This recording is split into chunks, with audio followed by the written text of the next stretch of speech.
Welcome back to our channel. నేను మీ మాధురి. ఎప్పుడూ కూడా మనకి ఎదుట వాళ్ళ విలువ ఎప్పుడు తెలుస్తుందో తెలుసా?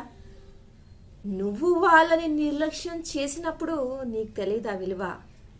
ఎప్పుడైతే నిన్ను ఎవరైనా నిర్లక్ష్యం చేస్తారో అప్పుడు అసలైన విలువ అనేది నీకు తెలుస్తుంది అనమాట. అంటే ఎవరైనా మనల్ని ఇగ్నోర్ చేస్తే ఈ ఫీలింగ్ ఇలా ఉంటుందా? ఎవరైనా మనల్ని ఇగ్నోర్ చేస్తే బాధ ఇంత ఎక్కువగా ఉంటుందా?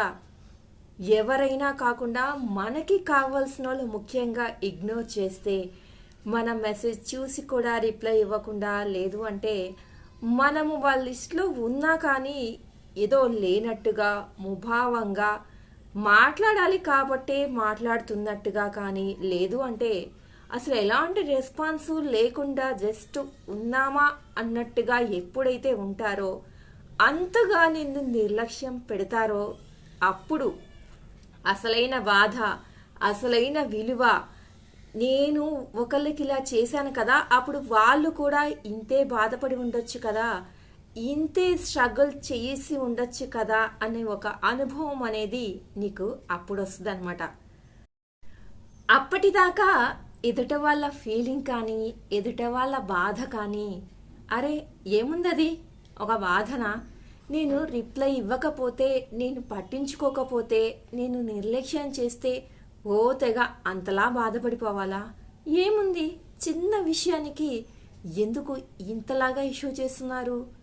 ఇలాంటి మాటలు మన దగ్గర నుంచి వస్తాయి. అదే మనకి కావాల్సిన వాళ్ళు కానివ్వండి, లేదు అంటే మన జీవితంలో ఇలాంటి ఇన్సిడెంట్ జరిగినప్పుడు అసలు కథ మనకి మొదలవుతుంది.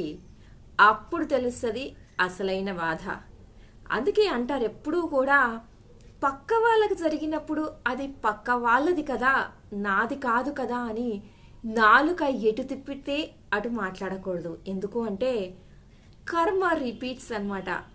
ఆ కర్మ వచ్చి మళ్ళా నీకు చేరినప్పుడు దానికి సంబంధించినటువంటి బాధ కానివ్వండి, ఏదైనా కానివ్వండి, ఎలా ఉంటుందో నువ్వు రుచి చూసినప్పుడు నీకు తెలుస్తుంది. కాబట్టి ఎప్పుడూ కూడా ఒకరి సిచ్యువేషన్ని చూసి మనము అవహేళనగా మాట్లాడకూడదు. ఒకరి సిచ్యువేషన్ని చూసి ఏముందిలే అది అని అంత ఈజీగా తీసి పడేయకూడదు అనమాట. ఎందుకంటే ఏ విషయంలో అయినా చిన్నది కానివ్వండి, పెద్దది కానివ్వండి, బాధ అనేది అనుభవించే వాళ్ళకు మాత్రమే తెలుస్తుంది. పక్క వాళ్ళకి మాత్రం ఎప్పుడూ చాలా చిన్నదిగా, చాలా సింపుల్ అన్నట్టుగా కనిపిస్తుంది అనమాట.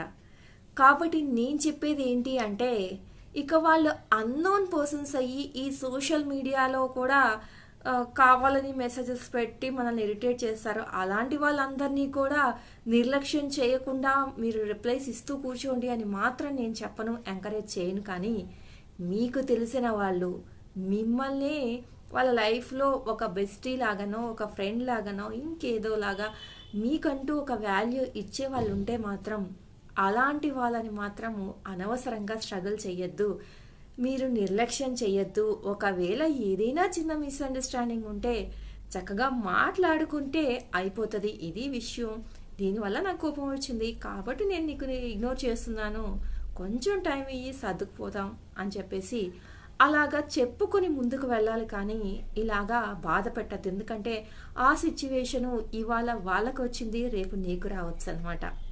ఇదండి ఈరోజు వీడియో కనుక నచ్చితే లైక్ చేయడం మర్చిపోవద్దు. మరిన్ని ఇలాంటి వీడియోస్ కోసం వెంటనే ఛానల్ సబ్స్క్రైబ్ చేసుకొని పక్కనే ఉన్న బెల్ ఐకాన్ని ప్రెస్ చేయండి.